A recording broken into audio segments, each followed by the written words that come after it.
चलो अब हम करेंगे WCR की सारे वो बता रही हूँ कि WCR के लिए हम क्या क्या एडजस्टमेंट्स करेंगे। पहले तो ये देख लीजिए कि WCR होता क्या है। WCR है आपका वर्कमैन कंपनसेशन रिजर्व। ये बनाया जाता है जो भी कोई एक्सीडेंटल केस आता है उनको क्लेम देने के लिए। अब हमारे पास कैसी सिचुएशन हो सकती है, मान लीजिए मेरे वर्कमैन कंपनसेशन अकाउंट में 80,000 रुपए हैं, ठीक है, मेरे वर्कमैन कंपनसेशन रिजर्व में 80,000 रुपीज है। सबसे पहला, if there is no information about claim. अब हमारे पास क्लेम के लिए कोई इंफॉर्मेशन ही नहीं है, तो आप जनरल एंट्री क्या करेंगे, WCR अकाउंट डेबिट टू, मान लीजिए दो पार्टनर्स हैं A एंड B, दो ही पार्टनर्स हैं, ठीक है, तो करेंगे A is capital account debit, नहीं sorry, to A is capital account to B is capital account, ठीक है। मान लीजिए ये 3-2 में बांट रहे हैं, 3 2 5, तो यहाँ हो जाएगा 80,000 और 48,000 और 32,000, राइट। अगर कोई क्लेम नहीं दिया हुआ, कोई इन्फॉर्मेशन ही नहीं दी, आपको कोई इन्फॉर्मेशन नहीं दी कि क्लेम है या नहीं है। Second situation, if there is no claim, if there is no claim, claim है ही नहीं, तब भी आपकी ये सेम एंट्री होगी, सेम एंट्री,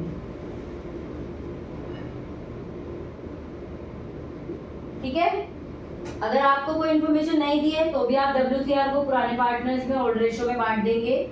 अगर आपको क्लेम है ही नहीं, ऐसा बोला है कि there is no claim, same entry होगी WCR account debit to A is capital to B is capital.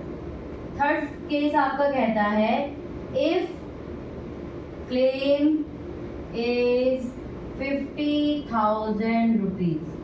अब यहाँ पे क्लेम 50,000 का है, या आपको एडिशनल इंफॉर्मेशन में गिवन होगा, ओके, तब आप क्या एंट्री करेंगे, WCR account debit to WCC account, यानी कि workman compensation claim account to A is capital account to B is capital account.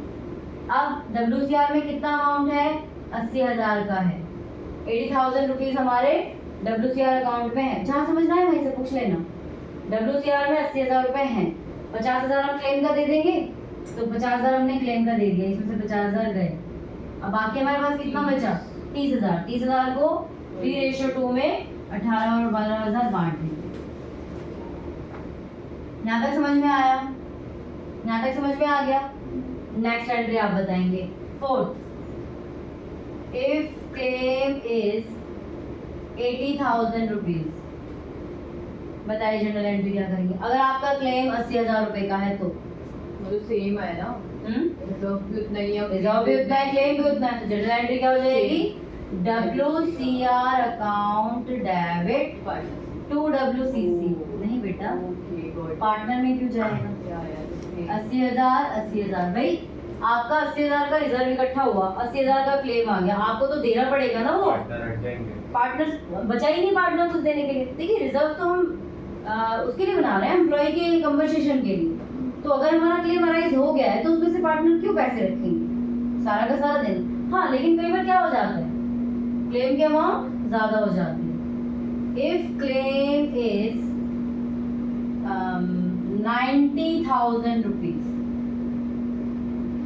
एक सिचुएशन ये भी तो हो सकती है क्लेम ही ज्यादा हो जाए, अब क्या करेंगे, हैं 80,000, वही तो WCR कम है क्लेम ज्यादा है, अब क्या करेंगे, तो ये जो 10,000 आ रहा है, हाँ 10,000 आ रहा है, ये 10,000 कौन लेके आएगा, पार्टनर्स लाएंगे। बट पार्टनर्स कैसे लाएंगे वो वाली बात है। ऐसी सिचुएशन में दो एंट्री होती है। सबसे पहले होगा WCR अकाउंट डेबिट, भाई WCR में कितना अमाउंट है, 80,000, रीवैल्यूएशन अकाउंट,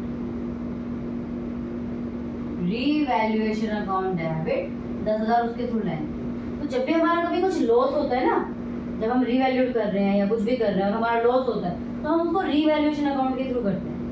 रीवैल्यूएशन का मतलब ही होता है रीवैल्यूड करना, दोबारा से मूल्यांकन करना। To WCC account, to WCC account 90,000 रुपये। अब रीवैल्यूएशन अकाउंट में लॉस हो गया, कौन लेके आएगा ये लॉस? पार्टनर्स तो देंगे, तो पार्टनर्स में डिवाइड कर दिया जाएगा। तो ये हो जाएगा A is capital account debit, A is capital account debit, B is capital account debit to revaluation account। और 10,000 को बांटना होगा already। जी हाँ, ये जो 10,000 का अमाउंट है आप इसको 3:2 में 3/5 5 6,000 4,000 बांट दो। ये 5 केसेस या 5 सिचुएशन आपकी WCR में आ सकती है। ठीक है, समझ में आ गई बात? पक्का सबको समझ में आई? इसको जरा उतारो, फिर IFR का भी घंटा समझाई दूँ। IFR इसके आ गई है? नीचे वाले क्वेश्चन में ये 17 वाले 18 वाले में ना, 17-18 में फंडा यही रहता है IFR का भी। ये बढ़िया उतार लो, फिर मैं IFR का करती हूँ। फादर पूछो, इतने वीडियो को थोड़ा पोस्ट कर दें। ईशान उधर से पोस्ट कर दो वीडियो को, जब कहूँगी तब चलाना। पोस्ट करना, वो बंद कर देना। चलिए अब हम करेंगे IFR।